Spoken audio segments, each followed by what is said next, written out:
Boa tarde. Nós, com uma imensa alegria, estamos mais uma vez no ar com um debate da maior relevância no nosso Democracia e Direitos Fundamentais. Eu sou Jorge Branco, sociólogo, e me cabe aqui a fazer a abertura para que os nossos dois convidados, maravilhosos convidados, possam debater.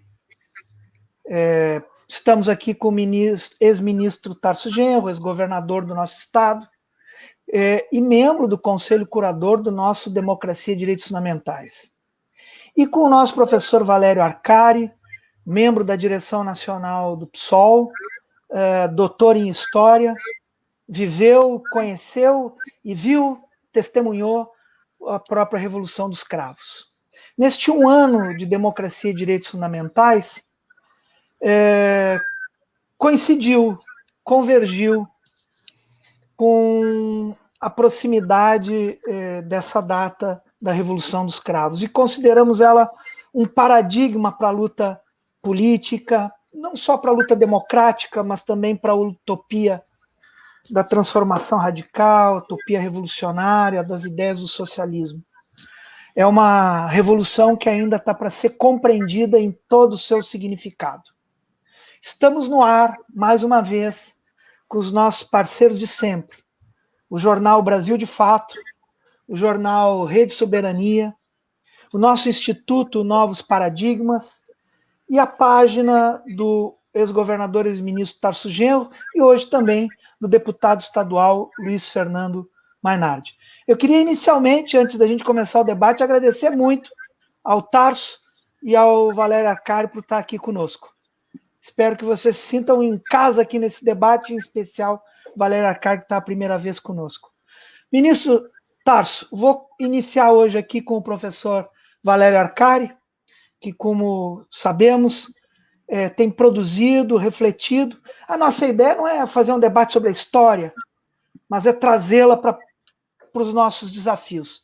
Somos todos aqui observadores da história, mas ativistas do futuro. Estamos todos aqui querendo dizer um basta a essa brincadeira, essa péssima brincadeira do fascismo no Brasil aqui. O genocídio, quase 400 mil mortes no Brasil, pelo negacionismo, diz que é inaceitável essa experiência. Como é inaceitável a experiência do neofascismo em outros cantos do mundo, e talvez seja uma expressão da crise que fatalmente o professor Valério e o nosso ex-ministro Tarso Genro vão abordar. Muito obrigado, professor Valério. Nossa ideia aqui é até umas 18h15, 18h30, tá bem? E vamos conversando. Professor Valério, por favor.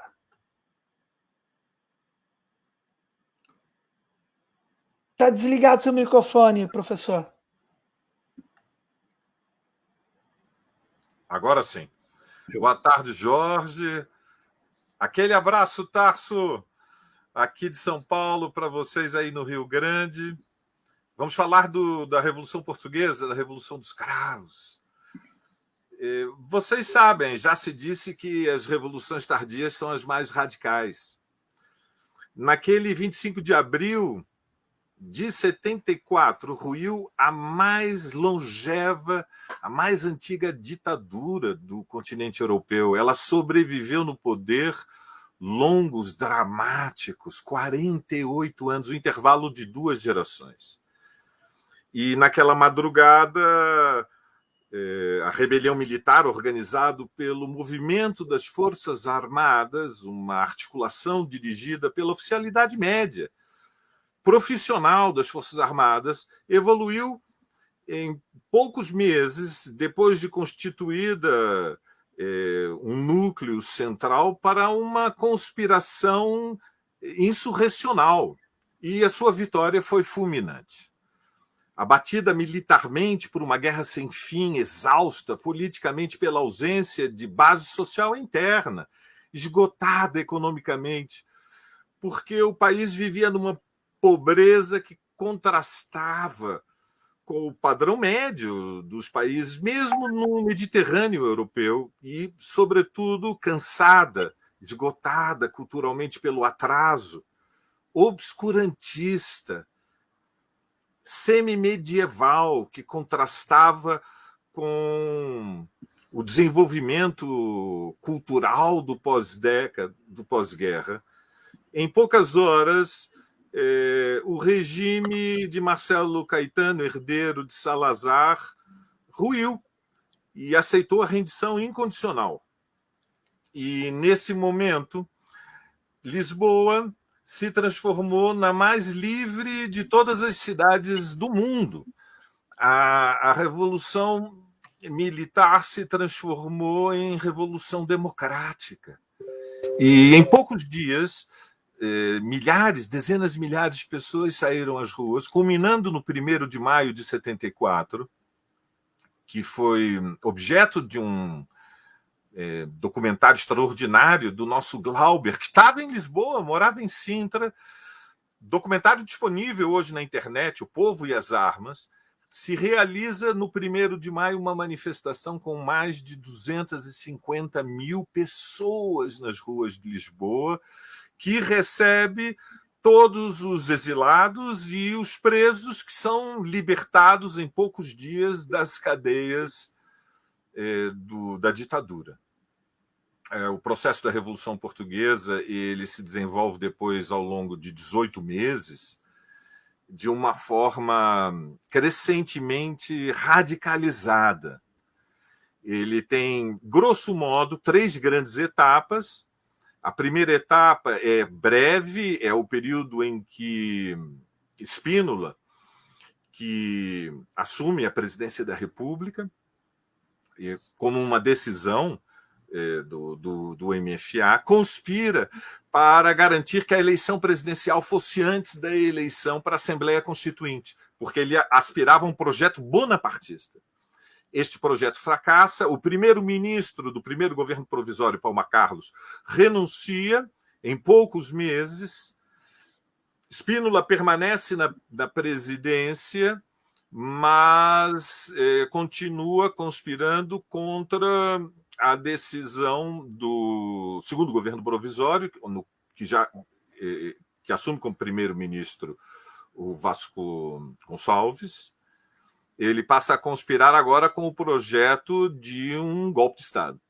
E, evidentemente, entre julho de 74 e março de 75, o país está dilacerado por esse perigo. Lembremos que nós estamos 1 ano depois do golpe de Pinochet no Chile. Portanto, o perigo de uma pinochetada pairava sobre a cabeça de todos nós. A tentativa de golpe, a primeira, é feita no 28 de setembro, depois de um episódio incrível. No Campo Pequeno, Spínola, que era um personagem ao mesmo tempo extravagante e meio sinistro, usava um monóculo em plenos anos 70. Tinha sido educado nos anos 30 num treinamento militar de colaboração de Salazar com Hitler pela Wehrmacht. Spínola tenta construir uma base social. Há um comício com 10 mil fascistas no Campo Pequeno, que é onde se realizam as corridas de touros. A tauromaquia, como sabem, é uma paixão da aristocracia no Mediterrâneo. E faz um comício em que ele é saudado como o candidato a Bonaparte. O 28 de setembro fracassa, se levantam barricadas em toda a Grande Lisboa. Ele organiza uma segunda tentativa no 11 de março, que essa é derrotada de forma devastadora. O comando de elite dos paraquedistas neutralizado em poucas horas. E no dia seguinte, toda a banca é nacionalizada e na sequência, entre o 11 de março e o 25 de novembro, se abre a terceira etapa, em que sucessivamente o 4º, o 5º e depois o 6º governo provisório se sucedem. É o período do verão quente, é o período da dualidade de poderes, é o período do assembleísmo, é o período em que se estendem as ocupações de terra no Alentejo. Para vocês terem uma ideia, Até o fim de 75, aproximadamente 70% do PIB português tinha mudado de mãos. Os 7 grandes grupos financeiros todos tinham sido nacionalizados. E nesse intervalo, então, nós temos 3 legitimidades. Nós temos uma legitimidade que é a dos governos provisórios, que são dirigidos pelo Vasconcelos até a Assembleia de Tanques do MFA, em agosto de 75. Essa legitimidade se apoia, em primeiro lugar, no próprio MFA, que foi quem liderou a derrubada do regime, mas se apoia no Partido Comunista.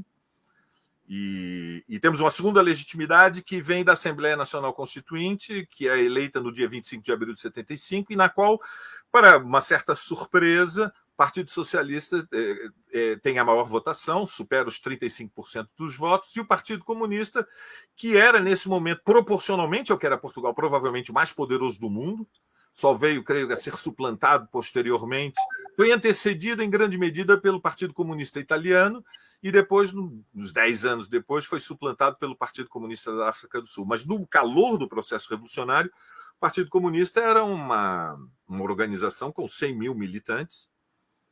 Nós estamos falando de um país com 10 milhões de pessoas, uma população economicamente ativa estimada em 6 milhões. O Partido Comunista tem 18% dos votos. Então temos uma segunda legitimidade, que é a do PS, e atrás do PS estão partidos improvisados pela classe dominante, o PPD, que hoje chama-se PSD, o Partido Popular Democrático, liderado pelo Sá Carneiro, que era deputado liberal dentro da Assembleia Nacional do regime fascista, e o CDS, o Centro Democrático Social, que era liderado pelo Freitas do Amaral. E atrás deles, evidentemente, os setores mais retrógrados, reacionários da Igreja Católica, muito poderosa em Portugal, e propriamente a corrente, as várias correntes da extrema-direita, entre elas as fascistas. E uma terceira legitimidade, que era a do poder popular, que se construía num processo, em grande medida, espontâneo, um movimento real de auto-organização. Para vocês terem uma ideia, eu era estudante universitário e tinha sido eleito para a representação dos estudantes da FEFELESH local, da Faculdade de Filosofia, Ciências Sociais e Ciências Humanas, e fazia parte do conselho diretivo da faculdade. Tarso, eu tinha a chave da universidade e a chave do cofre da universidade. As assembleias, pessoal, o assembleísmo é numa escala que vocês não podem nem imaginar, porque as assembleias de estudantes no Brasil, quando passam 300 estudantes, deixam de ser feitas em anfiteatros, né? São feitas ao ar livre. E são um pouco caóticas. Em Portugal, as assembleias, elas eram... havia todo um ritual construído, ou seja, a massa de estudantes sabia qual era a diferença entre questão de ordem, questão de encaminhamento, qual é o procedimento, quantos votos são necessários para a questão de ordem, quantos votos para a questão de encaminhamento. Tem maioria simples, tem votações que exigem, por exemplo, a questão de encaminhamento exige maioria de 2/3. Então, nós estamos falando de assembleias de 5, 6 horas, com dezenas e dezenas de intervenções. Toda uma experiência profunda nos locais de trabalho, ao ponto que, no ápice da radicalização do processo revolucionário, quando Vasconcelos perde a maioria no MFA, na Assembleia de Tanques, em agosto de 75, surge o 6º governo provisório, agora dirigido pelo Almirante Pinheiro de Azevedo. O Partido Comunista, que tinha um pé no governo e um pé no movimento, agora continua no governo, mas o pé no movimento é o que pesa, é o que tem mais força. Lembramos que o Partido Comunista, durante o primeiro, o segundo, o terceiro governo provisório, ele era muito disciplinador do movimento social. Ele queria coesionar as liberdades democráticas do novo regime, falava da batalha da produção, estava muito preocupado com o desenlace da independência das colônias, fundamentalmente a negociação ainda incompleta até 75 sobre a independência de Angola, que era, de longe, a mais valiosa e tinha importância nas relações internacionais, nas negociações entre Washington e Moscou. O Partido Comunista deixa correr uma greve dos operários da construção civil que cercam a Assembleia da República, o parlamento português, durante 3 dias, impõe sequestro aos deputados que ficam prisioneiros dentro da Assembleia da República, e o Pinheiro de Azevedo, que é o primeiro-ministro, aparece no Palácio de São Bento, transmitido pela televisão, com 40, 50 mil operários, depois de 3 dias, e faz o famoso discurso do bar da merda. Ele toma a palavra e diz: está todo mundo em greve, este país está todo parado, está toda a gente em assembleias, então o governo também entra em greve. E pela primeira vez na história da humanidade, o governo entra em greve e termina o discurso e vão todos a bar da merda. Manda merda à nação, declara que o governo está em greve. De 50 mil operários que há 3 dias controla a entrada da comida dentro da Assembleia da República. Então, são 3 legitimidades, Tarso. O PC com um pé no governo e um pé fora, o PS com um pé no governo e outro pé na Assembleia Nacional Constituinte, e o MFA tentando arbitrar os conflitos sociais que estão elevados à enésima potência. Em resumo, quando a gente fala da Revolução Portuguesa, nós estamos falando do 25 de abril, mas o 25 de abril é o início de um processo. Na verdade, é uma encruzilhada que culmina, em primeiro lugar, a Revolução Africana, ou seja, só há 25 de abril porque estamos diante de uma força armada em guerra desde 61 e militarmente derrotada na Guiné, e com a perspectiva de derrota em Angola. Nós estamos diante de uma revolução democrática, evidentemente, 48 anos de um regime ditatorial, mas nós também estamos diante de uma revolução agrária, porque de Lisboa para o sul o que prevalece são 7 famílias que no Alentejo, a região de produção de grãos, controlam gigantescos latifúndios, mesmo para padrões do Mediterrâneo. E, finalmente, há uma revolução social. E termino com esta observação. Em que sentido há uma revolução social? Uma revolução social não é uma insurreição. Em geral, a referência da esquerda brasileira, quando pensa da revolução social, pensa no outubro de 17. Na verdade, fevereiro e outubro são 2 revoluções numa dinâmica ininterrupta de radicalização. Todas as grandes revoluções dos últimos 100 anos são revoluções sociais, ou seja, as massas que, em condições normais, levam as suas vidas resignadas, ou pelo menos adaptadas às condições em que disputam a sua sobrevivência e, portanto, tomam as instituições como a ordem natural das coisas, o que caracteriza uma situação revolucionária, se quisermos uma revolução em marcha, é que essas dezenas de milhões de pessoas despertam para a ação política coletiva e descobrem que a sua participação pode ter um peso real. E aí as suas reivindicações elas se expressam de alguma maneira caoticamente, mas buscam solução num programa político, num projeto de reorganização da vida social. A Revolução Portuguesa ela é derrotada no 25 de novembro, é uma operação militar, é uma estratégia muito sofisticada do ponto de vista daqueles que a construíram, ou seja, a partir de julho, agosto de 75, o Grupo dos 9, que é uma corrente interna dentro do MFA, chegou à conclusão que não há nenhuma condição de qualquer pinochetada em Portugal.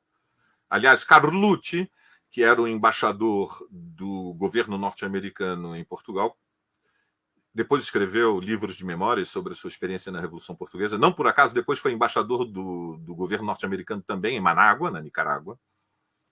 E depois de velho, Tarso, ele se aposentou e foi morar em Portugal. Comprou propriedades, se estabeleceu, adorou o país e voltou. Carlucci, quando era visitado pelos golpistas espinolistas antes de 11 de março, nas memórias, ele diz: vocês estão loucos, aqui não há nenhuma possibilidade de um golpe a Pinochet. Qual é o projeto do Grupo dos Nove e dos líderes mais capazes, especialmente Melo Antunes, que é o mais talentoso deles todos. O projeto dele é restaurar a hierarquia e, portanto, o controle dentro das Forças Armadas, consciente que, se bem construída, a ultra-esquerda iria fazer alguma bobagem. E vejam a ironia da história. O mesmo regimento dos paraquedistas que foi usado no 11 de março pelo Spínola é desse mesmo regimento, que é um comando especial. São os dois comandos mais importantes. O outro eram os fuzileiros da Marinha. São esses paraquedistas que marcham sobre Lisboa, tomam o controle da televisão, anunciam na televisão, vocês têm que ver, está disponível isso, está na internet. Eles anunciam ao país: aqui inicia a Revolução Socialista, estamos tomando o poder, vamos entregar o poder às comissões de trabalhadores, às unidades coletivas de produção no Alentejo. Mas é uma operação evidentemente desesperada, provocada pela decisão do Grupo dos Nove, da maioria do Conselho da Revolução, que é o órgão mais elevado do MFA, de dissolver o regimento dos paraquedistas. Então eles agem também, em grande medida, em autodefesa, e o contragolpe está preparado. E quem dirige militarmente o contragolpe é Ramalhianes. Eles estavam simplesmente esperando que alguém pisasse na casca de banana. Os paraquedistas pisaram. O contragolpe é fulminante, é brutal, e estabelecem o controle em poucas horas. E, a partir dali, o MFA, enquanto uma corrente que se organiza politicamente dentro das Forças Armadas, Jorge, ou seja, que estabelece relações de poder que subvertem a hierarquia natural que organizam Forças Armadas, o MFA encerra a sua existência. Ao se restaurar a hierarquia e a ordem das Forças Armadas, as outras embriões, digamos, de poder populares vão se esvaziando. Última linha, última nota. Evidentemente, nós que estávamos no calor desse processo, não percebemos a gravidade da derrota no calor dos acontecimentos. E isso encerra uma lição. Eu cheguei à conclusão, Tarso, que a derrota era irreversível em 78, por isso peguei um avião e vim embora. Vim para o Brasil. Tinha 21 anos. Quando estoura a Revolução, eu tinha 17 anos.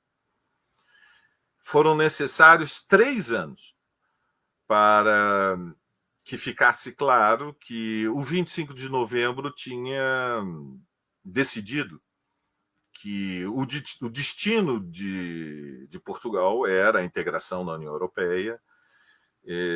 Em 76, o próprio Ramalhianes, que é o general que comanda a operação contra-revolucionária da madrugada do 25 de novembro, é eleito presidente da República. Depois se constitui um governo do Partido Socialista, liderado pelo Mário Soares, que tenta também... Vejam como é que são os paradoxos da história, né? Mário Soares teve que se apoiar nas forças mais reacionárias para conter a dinâmica anticapitalista do processo revolucionário, mas depois teve que conter as pressões mais contra-revolucionárias do próprio processo no qual ele teve que se apoiar, né, para abrir o caminho para uma integração no mercado comum europeu. E nós não vimos a gravidade da derrota no calor dos acontecimentos. E isso tem importância porque, evidentemente, no calor dos acontecimentos em 2016, eu me arriscaria a dizer, Tarso, que a imensa maioria da esquerda brasileira não compreendeu qual foi a gravidade da derrota que significou o impeachment da Dilma Rousseff. Há uma miopia política no calor dos acontecimentos que leva a que mesmo as mentes mais lúcidas tenham dificuldade de calibrar bem o significado das mudanças. Há uma pressão da inércia da história que introduz um filtro nas nossas mentes e só depois a dinâmica dos acontecimentos é que permite apreciar qual foi a profundidade da inversão da relação social e da relação política de forças. Câmbio, Jorge, Tarso. uma grande aula. E, Tarso, eu acho que o Valério já fez a ponte para a continuidade da nossa conversa. Por favor, está contigo. Magnífica a crônica política do Valério e a contundência que ele coloca determinadas questões, determinados problemas históricos, alguns deles não resolvidos, né, do processo de transição revolucionária. Eu vou tentar também uma abordagem um pouco mais heterodoxa da Revolução Portuguesa. E reportando, em primeiro lugar, a uma grande anedota política que depois foi publicada na biografia do Mário Soares, mas que eu tive o prazer de conhecê-la pessoalmente. Eu era amigo pessoal do Mário Soares. Achava ele, e acho até hoje, uma figura política extraordinária. E ele fez exatamente isso que o Valério falou. Né? Ele primeiro se uniu à centro-direita portuguesa para bloquear qualquer intento revolucionário mais radical. Depois veio para a esquerda para manter o regime constitucional social-democrata que foi instituído na Assembleia Nacional Constituinte. E o Mário Soares defendia que ele era anti-leninista, né? Ele dizia expressamente isso. Ele dizia que não havia espaço para uma revolução análoga às revoluções do leste europeu, não só porque não tinha uma burocracia que viesse de fora com seus tanques para ajudar essas revoluções, como também porque ele achava que a União Soviética não ia prosperar, não ia fazer a logística de uma revolução em plena entrada, né? Em plena entrada da Europa. E foi um fiador, né? A revolução fracassou, a revolução socialista fracassou, mas ela se transformou, na verdade, numa grande revolução democrática, né? Porque sepultou um regime fascista de quase 50 anos. E o Mário Soares, eu gostava muito de conversar com ele, porque ele era uma pessoa que anotava as coisas do cotidiano para compreender a história. Né? E ele disse que ele verificava no cotidiano como é que as forças políticas se moviam, as relações que ele tinha com a centro-direita, com o próprio Cunhal, a quem ele admirava. Ele pertenceu à mesma base, à mesma base do Partido Comunista Português com o Cunhal, né? Os dois muito jovens. E se respeitavam muito também ambos, mas também se repeliam e se confrontavam em alguns temas importantíssimos. E o Mário Soares me sustentava, Valério, que o Cunhal não queria, na verdade, uma revolução russa dentro de Portugal. Que ele tinha todo um gestual político comunista, como efetivamente ele foi, coerente toda a sua vida, mas que ele sabia que era impossível uma revolução semelhante à Revolução Russa lá em Portugal naquele momento. Então, o que o Cunhal fazia? Ele fazia um movimento à esquerda, junto com esse braço do movimento orgânico do Partido Comunista, na base proletária, né, de Portugal, e camponesa também, que era forte, um partido que saiu da clandestinidade com quase 20% de votos. Né? Não era qualquer coisa, ele tinha um enraizamento social e político. Mas que, na verdade, ele queria um regime social-democrata de esquerda que tivesse alguma semelhança com o regime húngaro naquela oportunidade, que estava se abrindo não somente para o capitalismo, como também se abrindo para a democracia, que são pares que se articulam em determinados momentos, né, segundo a visão democrática e social virtuosa da história. E aí o Mário Soares me conta aquela história que ele teve com o Kissinger. Né? Ele vai procurar o Schröder, que era o premier alemão, dizer o seguinte: olha, acabou o ouro que o Salazar tinha guardado. Né? A classe operária tomou, né, as principais empresas, médias empresas, inclusive até às vezes pequenas empresas, estatizaram grande parte delas e o Estado tinha que pagar os salários, porque não tinha economia em movimento. Então, e aí o pessoal foi gastando ouro para fazer o Estado funcionar, E terminou o ouro. Então ele vai ao Schröder e pede que o Schröder consiga para ele uma reunião com o Kissinger. O Schröder consegue, ele vai aos Estados Unidos e reúne com o Kissinger. Ele era primeiro-ministro de Portugal nesse momento. E pede ao Kissinger dinheiro. Eu preciso de dinheiro para fazer o Estado funcionar de novo e colocar a economia em funcionamento. Senão aquilo lá, né, vai para uma desordem completa e provavelmente vão ter uma insurreição que não se sabe onde é que vai dar. Pode dar, né, num regime tipo tchecoslovaco, que eles tinham uma fixação muito grande, ou para um regime, né, pinochetista. Aí o Kissinger disse para ele, mas vocês já perderam, aquilo lá está ocupado, né, pelos capitães radicais ligados à Tchecoslováquia, ligados à Hungria, ligados à União Soviética. Vocês não vão recuperar Portugal, vocês já perderam. E o senhor é uma peça dessa, né, dessa teatralidade revolucionária que está sendo feita em Portugal. Aí o Mário Soares responde, mas, secretário, né, o senhor está pensando que eu sou o Kerensky? Eu não sou o Kerensky. Ao que o Kissinger responde para ele, mas o Kerensky também não sabia que ele era o Kerensky naquela oportunidade. Então, o governo americano, e teve muita influência do embaixador americano, Carlucci, resolveu aportar recursos para implantar um regime social-democrata, apostando na fidelidade do Partido Socialista Português para uma alternativa europeia. Não para uma alternativa soviética, mas para uma alternativa europeia, com todas as características que se conformou essa ordem lá. Uma democracia política relativamente estável, uma alternância no poder, mas o jogo é o jogo jogado a partir do Banco Central Europeu e de todos os movimentos do sistema do capital, até hoje. Né? Tanto é que teve momentos em Portugal que quase houve, alguns anos atrás, uma insurreição contra a chamada Troika, né?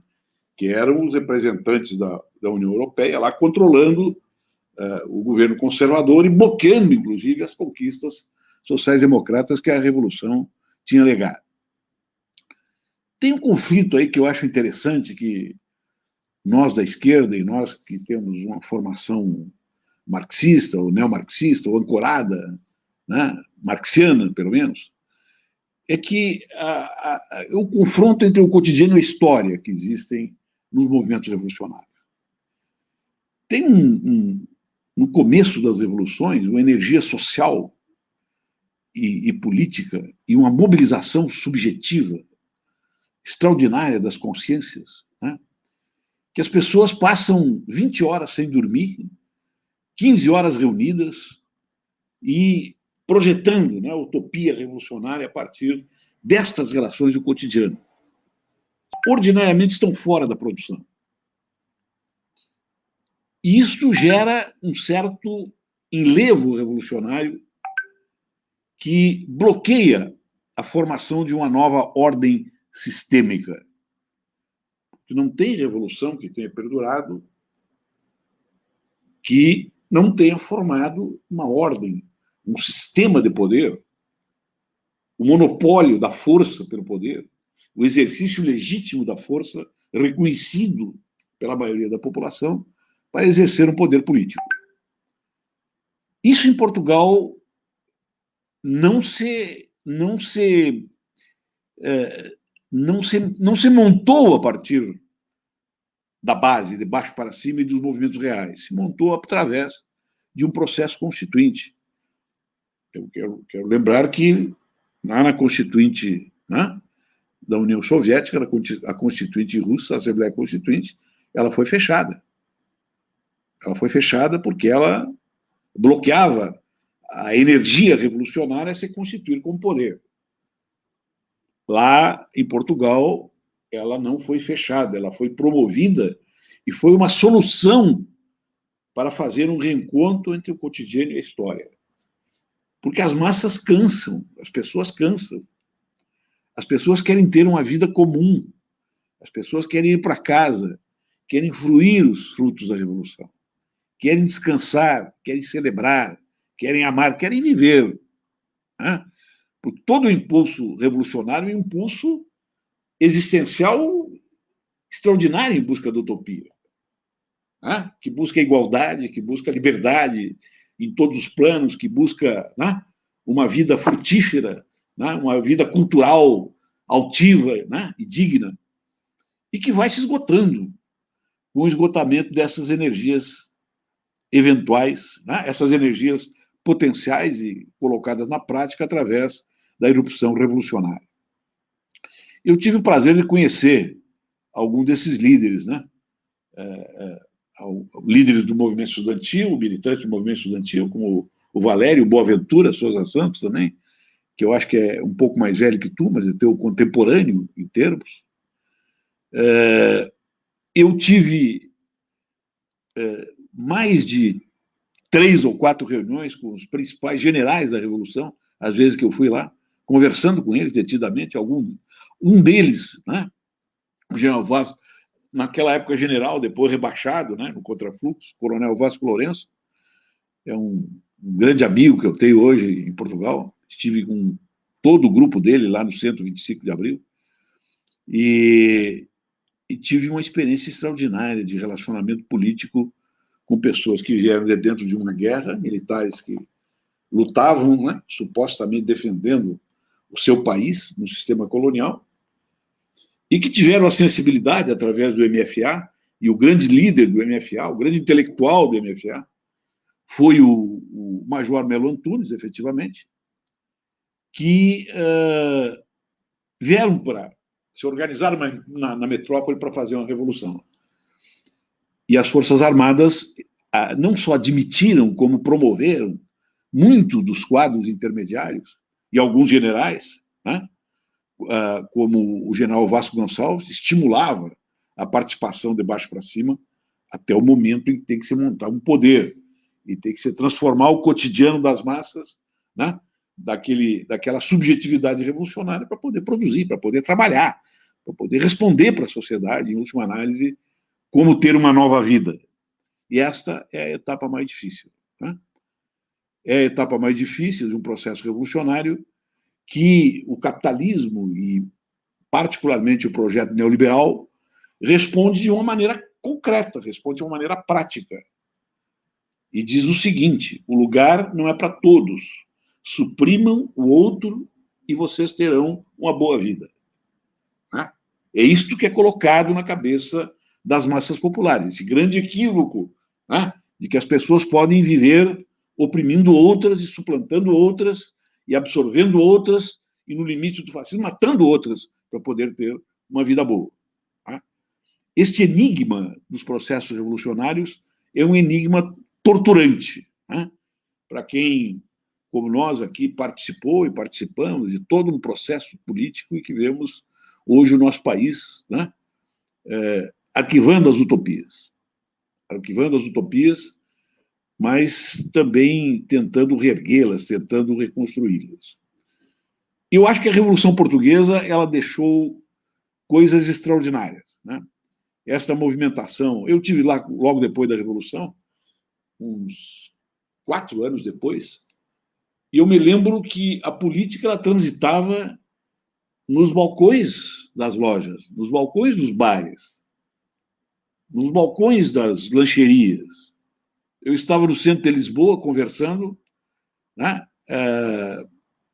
com as pessoas que estavam comigo num passeio, e os trabalhadores ali daquela lancheria, tinha uns 15, 20 mais ou menos, que serviam no balcão, conversando sobre política. Daí eles perguntaram: e vocês são o quê? São brasileiros e tal? Sou brasileiro. E qual é o partido de vocês lá? Mas qual é o teu? Eu sou do MR, não sei o quê, que era um ala maoísta, o outro, aquele meu companheiro é trotskista, esse aqui é revisionista, é do Cunhal e tal. 15, 20 funcionários, todos participando, né, de um processo, de uma discussão, de uma formação, né, cidadã a partir da relação coletiva e dos conflitos que isso aí determina, de uma maneira extraordinária, de uma maneira edificante do gênero humano. Isso aí depois foi sendo lentamente absorvido pelo processo burocrático, né? A Constituinte portuguesa foi uma Constituinte extraordinariamente avançada. É um diploma constitucional espetacular, só que, e aqui me desculpo com os constitucionalistas tradicionais, a Constituição é apenas uma parte da ordem. A ordem concreta é outra. A ordem normativa é uma. A ordem concreta é outra, porque a ordem concreta é onde o direito é realizado a partir da relação entre as pessoas, entre as classes, entre os grupos de poder. É ali que está a Constituição real. A Constituição formal, ela é um guia, né, orientador, né, possível das relações sociais, econômicas, interindividuais, relações de propriedade e assim por diante. Quanto mais próxima estiver esta ordem concreta da ordem normativa, mais avançado é o país, mais avançada é a democracia, mais avançada é a social-democracia. E hoje o que nós estamos vendo é um distanciamento cada vez maior. A ordem concreta, né, ela está submetida ao grande poder do sistema capitalista global, né, que impõe relações e que governa o país através de éditos globais originários dos bancos centrais, que são os bancos que organizam o sistema do capital em escala global. Né? Não são os bancos privados que organizam, são os bancos estatais, né, que são apropriados pelos bancos privados, em última análise, que são dominados pelas classes sociais que detêm esse poder financeiro. E esse é o grande conflito hoje da ordem global. Né? E esse é o grande elemento, inclusive, que pode redistribuir relações de solidariedade global na luta contra o sistema do capital, que é concretamente o sistema do capital financeiro, né? Que se apropria dos corações, das mentes e dos recursos das pessoas. Né? Dos corações se apropria através da cultura, né? Da cultura degradada, manipulada e difundida globalmente pelas mídias tradicionais. Né? Se apropria das mentes através desta dominação do capital, que vem de cima para baixo, e que conforma nas mentes das pessoas o fato de que elas têm que suplantar o outro, que ela tem que liquidar o outro, que ela tem que compor o seu reduto de felicidade contra o outro. Assim, as mentes são dominadas. Né? E controla a vida cotidiana através das ordens sobre o trabalho. E hoje, da ordem sobre os corpos que carregam o trabalho e que não tem nem mais uma localização permanente, né, no processo produtivo, de forma cada vez mais ofensiva e de forma cada vez mais fragmentária. Então, nós temos que celebrar na Revolução Portuguesa essas grandes figuras humanas que nós estamos falando aqui, né, com todas suas grandezas e também limites, né, como Vasco Gonçalves, Vasco Lourenço, Mário Soares, Álvaro Cunhal, né, o grande comandante das operações do Copcom, né? Como é o nome dele? O coronel... Otelo Saraiva. Otelo Saraiva de Carvalho, né? E são figuras que depois, alguns deles, retroagiram para uma vida privada, edificada dentro de critérios mais conservadores, né? De relações mais conservadoras, mas que são vultos da história e que deixaram lições que também são imorredoras para nós. Eu gostaria que as nossas Forças Armadas conhecessem a Revolução Portuguesa. E fizemos um esforço para isso, né, Jorge?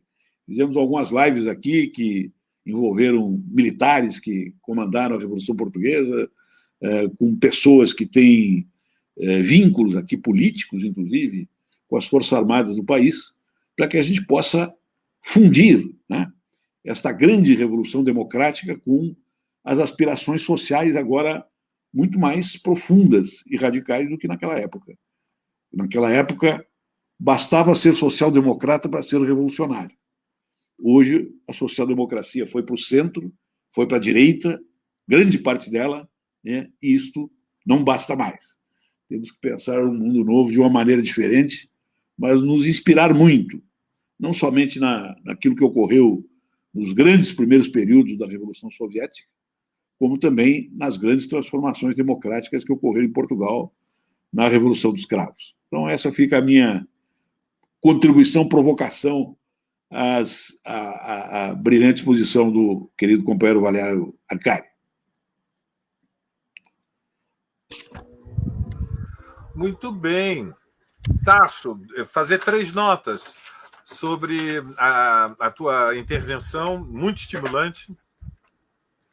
Eu vejo que você está, inclusive, um pouco emocionado. Nós vamos ficando com a idade mais sentimentais. Então, quando tratamos estes temas, nós nos permitimos também, no calor do improviso, um pouco de emoção. Primeiro, o Cunhal e o Partido Comunista. Evidentemente, Cunhal é um dos heróis da luta contra o fascismo no século XX. Mas o golpe de Praga, que era a tese que dominava a direita... Estou escutando, só vou apagar um telefone. Vai, tranquilo. O golpe de Praga era uma fantasia paranoica. E quando se fala do golpe de Praga no Brasil, não há muita referência. Na Europa era muito conhecido. Era uma referência ao fato que, ao final da Segunda Guerra Mundial, se constitui um governo, em grande medida, de unidade nacional na Tchecoslováquia, com participação do Partido Comunista, mas também com participação de forças democráticas liberais. E, em determinado momento, o Partido Comunista assume plenamente o poder, em grande medida em função do fato de que a Tchecoslováquia estava sob ocupação militar das tropas do exército soviético. Então, o tema do golpe de Praga ele foi uma constante do final de 74 até o ano de 75. Na verdade, o Partido Comunista nunca teve como projeto tomar o poder para si. O que o Partido Comunista estava comprometido, primeiro, era a preservar a unidade com o MFA e garantir que a legitimidade conquistada depois do fim da ditadura permitisse uma solução para o problema do império. A questão africana era absolutamente chave para o Partido Comunista, porque, lembrem-se, a queda do regime em Portugal não deixava claro qual seria o destino das colônias. Nós estamos falando de centenas de milhares de portugueses que foram para as colônias e emigraram estimulados pelo regime de Salazar, acentuadamente depois que iniciou o processo da luta armada. Um dos dramas do processo português foi, depois da independência de Angola, da Guiné e de Moçambique, o retorno de mais de 500 mil de retornados, que na sua grande maioria eram pequenos proprietários em África. Então, a negociação da independência de Angola era uma questão muito delicada, entre outras razões porque existiam 3 forças militares que faziam a guerra colonial. Existia o MPLA, que finalmente tomou o poder e consolidou, mas existiam 2 outros exércitos guerrilheiros. A Frente Nacional de Libertação de Angola, dirigida pelo Olden Roberto, e a UNITA, dirigida pelo Jonas Savimbi. Sendo que o Savimbi tinha relações com a África do Sul e a Frente Nacional de Libertação de Angola tinha relações com o Mobutu no Zaire. E, portanto, a questão colonial para o Partido Comunista era decisiva. Ele queria pressionar para que o governo português conseguisse aliados no mercado comum europeu, para pressionar também Kissinger a aceitar a passagem do poder para o PAIGC, de Amílcar Cabral, na Guiné, para o MPLA de Agostinho Neto, em Angola, e para Frelimo, em Moçambique. E isso era um tema central. O segundo tema central para o Partido Comunista era avançar o máximo possível na direção da consolidação de um regime de liberdades democráticas, mas um regime de liberdades democráticas que preservasse 3 conquistas históricas da Revolução: o controle operário, a nacionalização das grandes corporações, que eram grupos familiares, e a reforma agrária no Alentejo. Então, estes 3 pontos para o Partido Comunista eram centrais em toda a negociação. O terceiro elemento, que não era secundário, era a preservação do MFA, quer dizer, o Partido Comunista sabia que se fosse restaurada a hierarquia dentro das Forças Armadas, não só a ala dos capitães, que tinha mais simpatia por este projeto do PC, mas a própria ala, digamos, reformista, social-democrata, corriam perigo.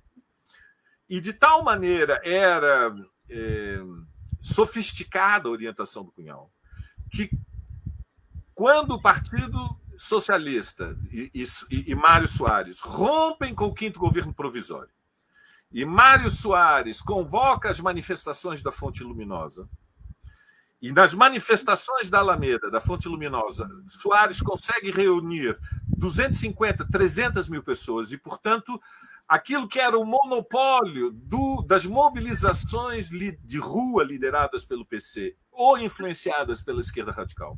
Depois faço um capítulo à parte sobre o tema da esquerda radical.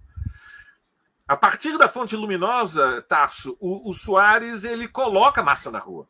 Ele tem a legitimidade de uma maioria, digamos, ele era a maior minoria, mas aliado ao PPD e aliado ao CDS, ele tinha a maioria na Assembleia Constituinte, mas depois da Fonte Luminosa ele constrói um ponto de apoio nas ruas. E, evidentemente, você não junta numa cidade como Lisboa, que tinha 1 milhão de habitantes, e pensamos a Grande Lisboa, nesse momento, são menos de 2 milhões de habitantes, você tem 10% da população adulta nas ruas. Então, para termos uma ideia, não sei quanto seria em Porto Alegre, mas 10% da população adulta aqui na Grande São Paulo, nós estamos falando de mais de 2,5 milhões de pessoas. Era uma mobilização com força social de choque real. E, diante disso, o Vasconcelos decide ir para o confronto. E Cunhal vira para o Vasco e diz, não dá. Há uma resolução do Partido Comunista alertando o 5º governo provisório que, sem a participação do Partido Socialista, não se consegue consolidar um processo de transição em Portugal. Portanto, Cunhal previa, em julho, que Vasconcelos ia perder em agosto a Assembleia de Tancos. E tenta ele frear Vasconcelos.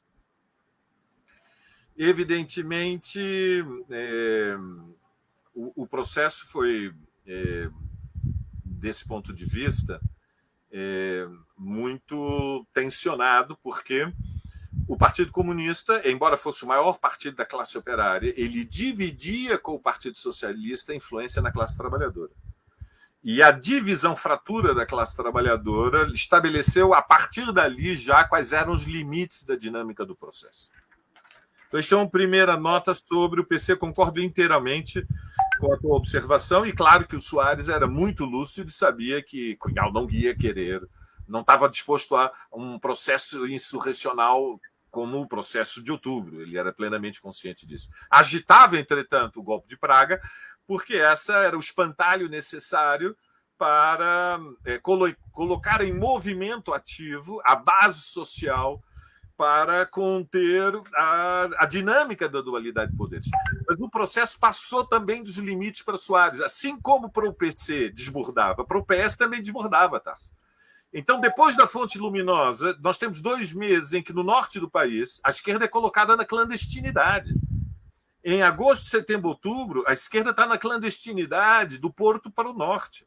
Estamos falando de marchas nas ruas, como procissões encabeçadas pelos padres, pelos bispos, com as viúvas da guerra colonial e toda a pequena burguesia proprietária, que transformam a luta para a derrubada dos governos provisórios como uma cruzada. E atrás dessas essas mobilizações incendiavam as sedes dos sindicatos, queimavam as sedes dos partidos. Os meus camaradas troscos da Liga Comunista Internacionalista, sua sede ficou cercada durante 3 dias, ameaçada de ser incendiada. E só foi salva porque uma coluna militar do MFA fez a defesa da sede dos trotskistas, em plena cidade do Porto, Tarso. O coronel Melo Antunes, ele advertiu aos militares de direita e à direita que eles não iam colocar o Partido Comunista em clandestinidade. Senão haveria enfrentamento. Quer dizer, ele falou na televisão, Tarso. Exatamente. Ele fala na televisão. Ele falou na televisão também.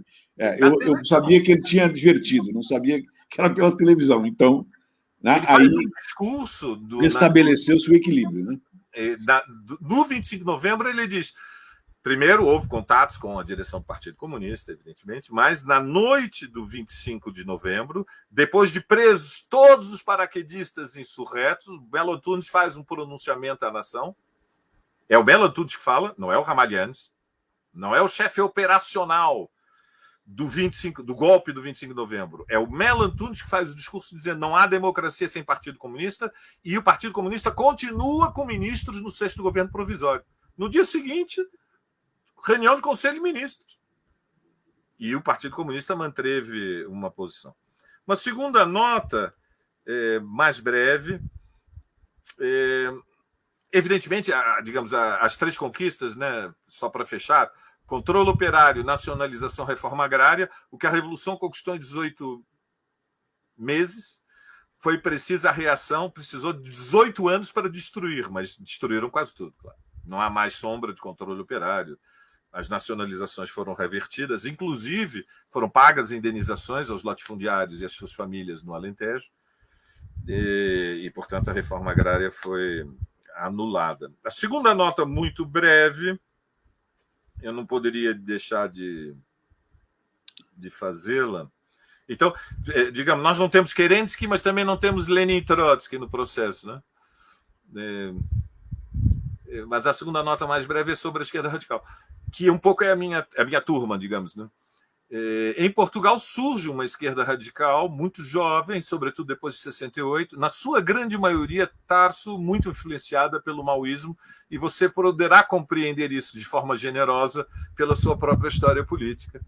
Então surge um maoísmo muito dinâmico, estudantil, mas que rapidamente procura implantação na classe operária.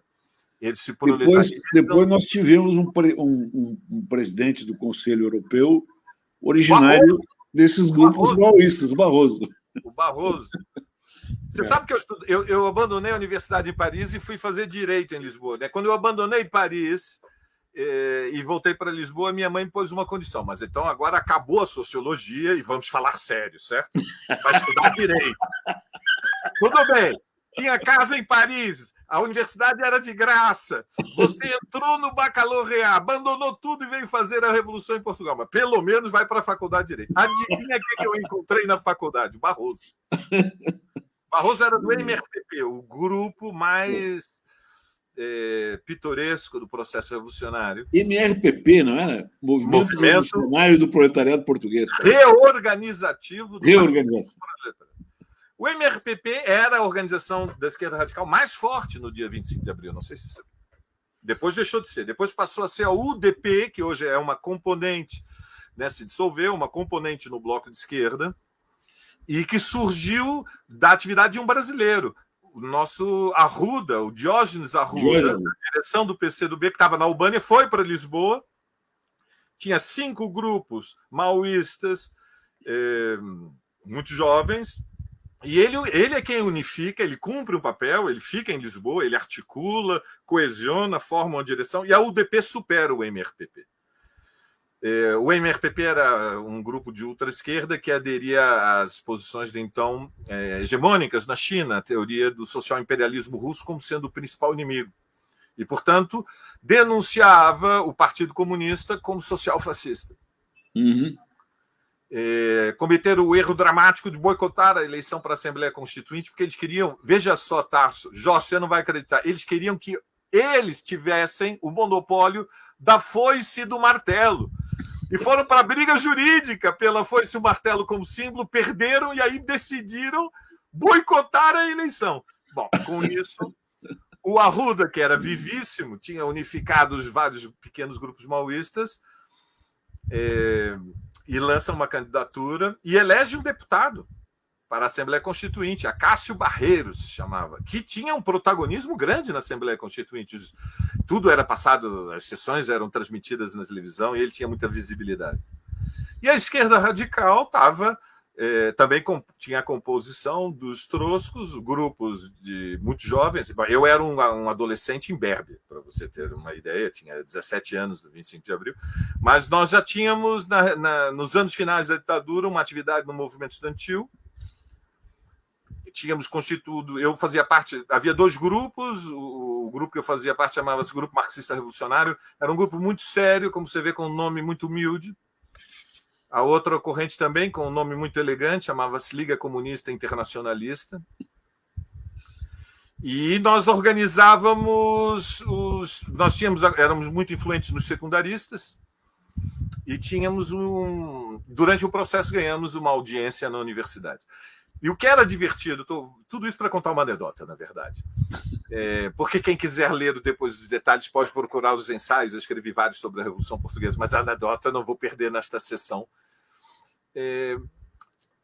No movimento estudantil, Tarso, os maoístas e a juventude do Partido Comunista tinham forças equivalentes, então tinha um problema quem é que presidia as assembleias.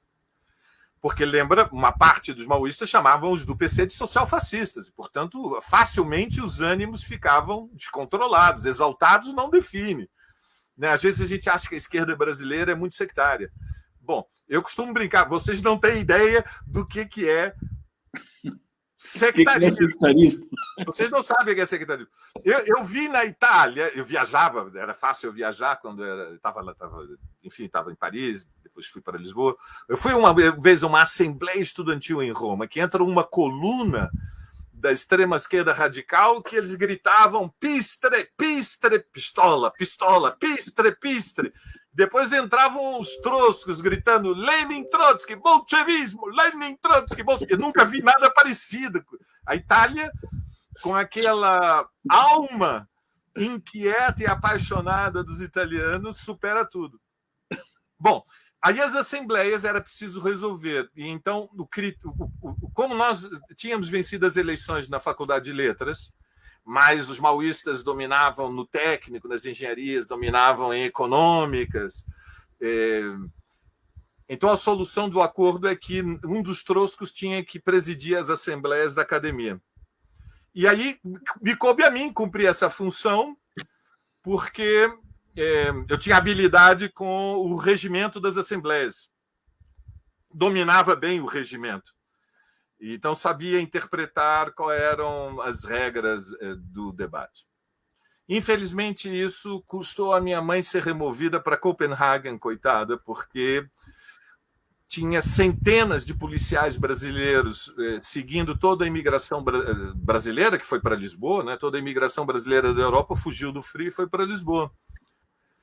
E um dia o cônsul liga para minha mãe na embaixada e diz: Dona Zina, essa é outra ironia, minha mãe chamava-se Zina, que é o nome de uma das filhas do Trotsky.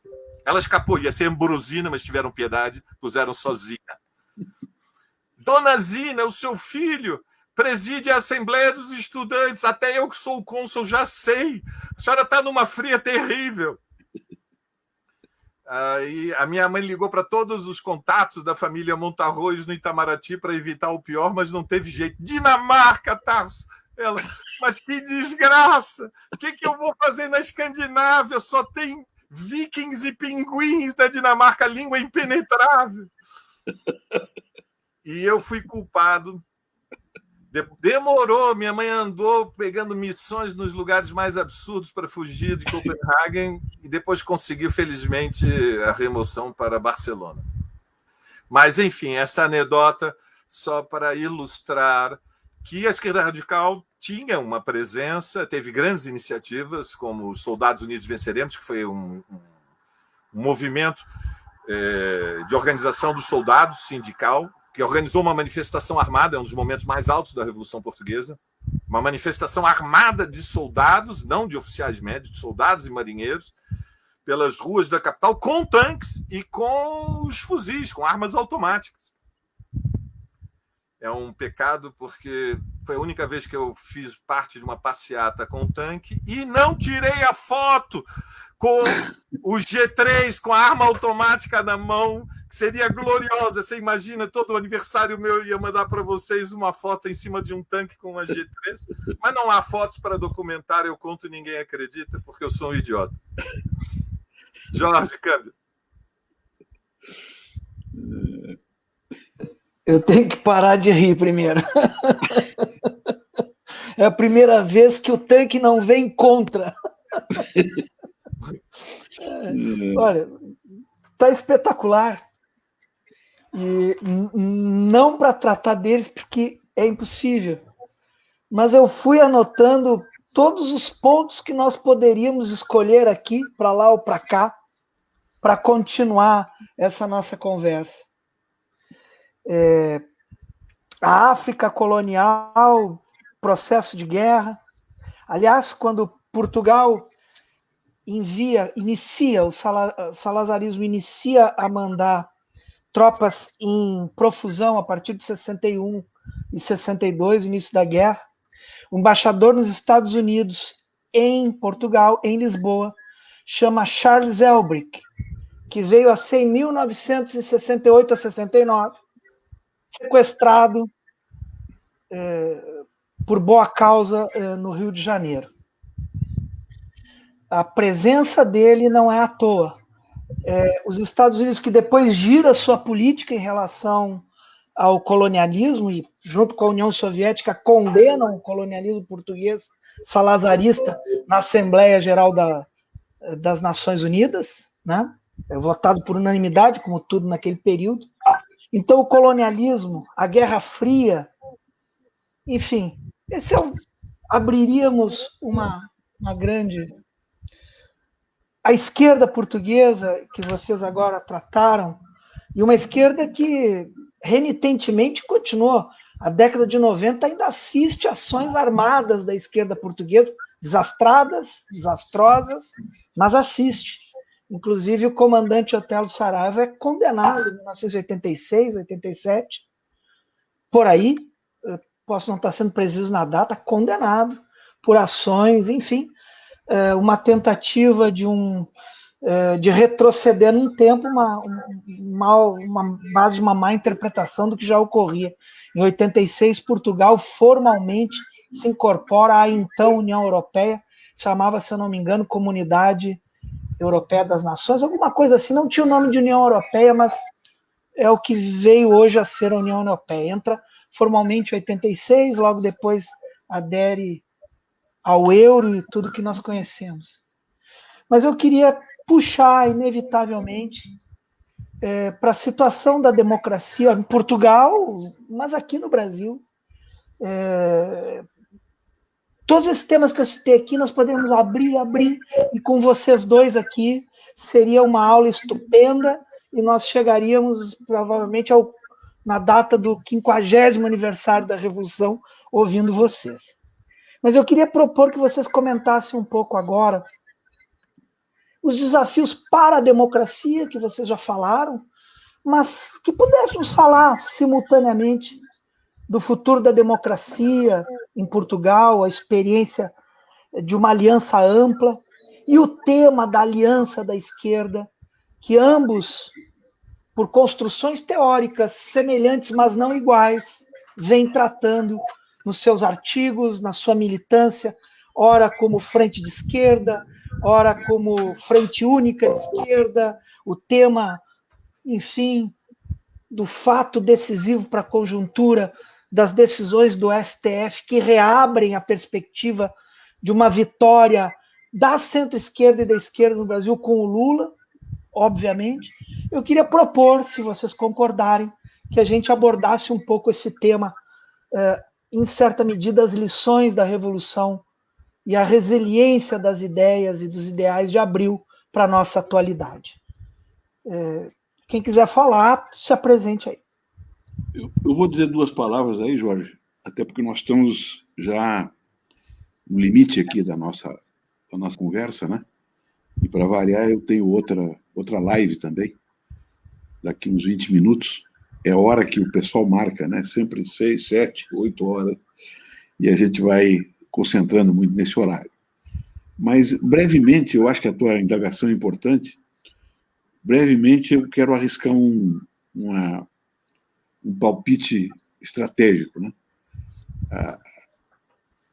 A parca recuperação que a democracia política, né, originária da Carta de 88, dos movimentos democráticos contra o regime militar, contra a ditadura aqui no Brasil,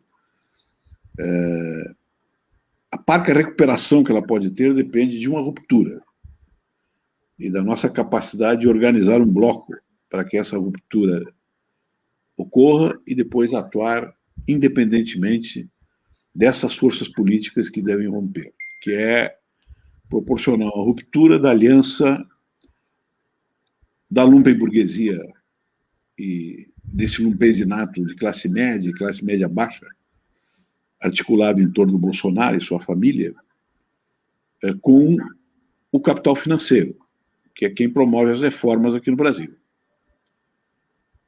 Essa ruptura, se ocorrer, pode levar uma parte da classe dominante brasileira a se separarem do fascismo e do bolsonarismo. E no meio, né, no curso dessa ruptura, pode ser restabelecida a democracia política aqui no Brasil, dentro ainda do sistema liberal representativo, que deve ser profundamente, radicalmente reformado, nós sabemos, mas permitir que respiremos política novamente. Não haverá possibilidade, na minha opinião, de se restaurar a democracia aqui no Brasil e um mínimo de republicanismo, né, originário de todas as lutas anteriores, se não proporcionarmos de maneira inteligente essa ruptura, que poderia avançar muito se nós pudéssemos ir às ruas atualmente. E ainda não podemos ir às ruas. A pandemia nos bloqueia. Esse ir às ruas pode ocorrer de maneira anômala, de maneira anárquica, de maneira desorganizada, de maneira desesperada. E esse desespero, né, que é o que o Bolsonaro está querendo provocar, sistematicamente ele faz isso, ele pode reunificar esse bloco. O bloco, né, da lumpenburguesia e do seu lumpesinato político, estruturado em torno do Bolsonaro, articulado com o bloco burguês hegemônico que promove as reformas aqui no Brasil. Como fazer isso? É tudo que nós estamos pensando, todos nós, nesse momento. Mas esta, para breve, né, para que ocorra brevemente, ou seja, que vá em direção a 2022, ou ao impeachment, né, ou à interdição do Bolsonaro, esta é uma tarefa incontornável. Porque é ela que maneja, organiza e induz o Centrão, inclusive, a se mobilizar, no caso concreto, em torno do impeachment, né? Se isso for possível, ou até do apoio a uma interdição que venha por formas anômalas aqui no Brasil, do presidente da República, que todo mundo sabe que é uma cabeça completamente perturbada, que não, né? É um louco de todo gênero, como diz o Código Civil, né? É um dos loucos de todo gênero, e que governa o país, né? Então, isso aí que eu queria deixar para a gente pensar os próximos passos aqui para a gente. Valério.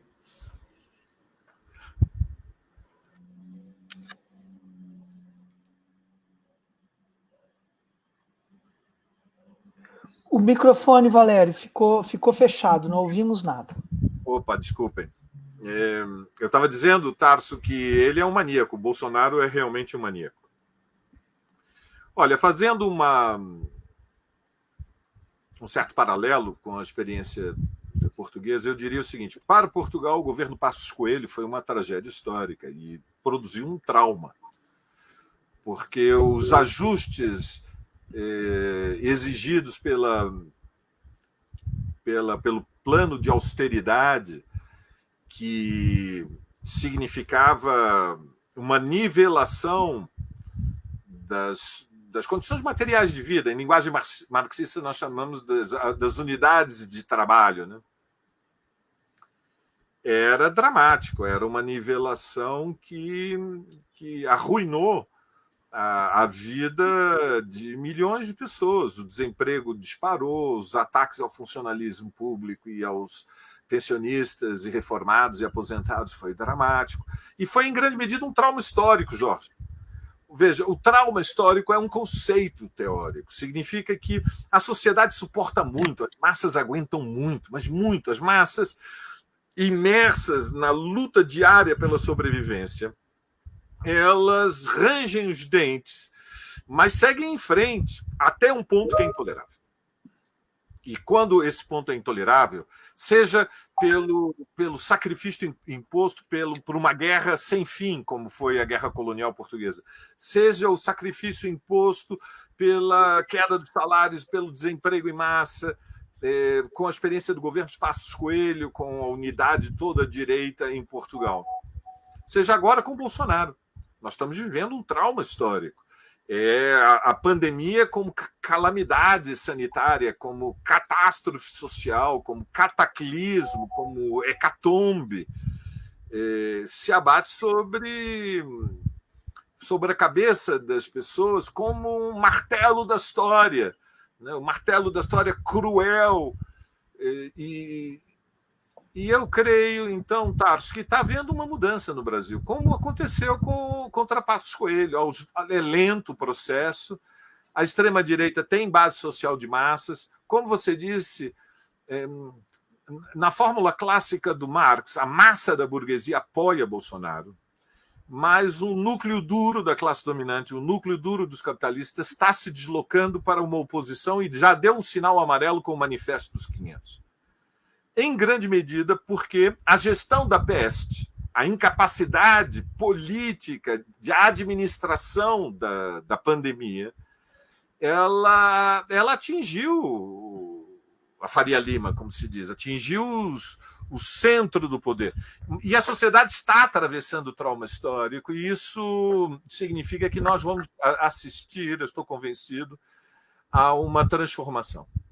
A experiência da geringonça em Portugal, ela consistiu essencialmente no apoio do Bloco de Esquerda e do Partido Comunista ao orçamento apresentado para o PS para garantir que o Partido Socialista, que não tinha maioria absoluta, tivesse governabilidade.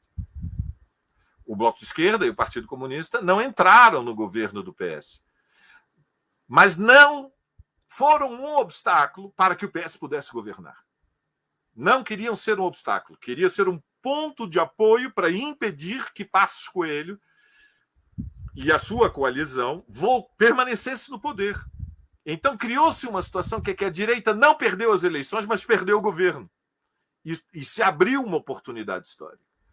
Eu estou convencido, Tarso, que há a possibilidade de nós derrotarmos o Bolsonaro. Não sei se antes de 2022 ou se no processo eleitoral. Será, de qualquer maneira, antes ou na campanha eleitoral, com mobilização de massas. A esquerda só ganha eleição num país como o Brasil se fizer uma campanha parecida com a de 89. Vai ter que ter mobilização.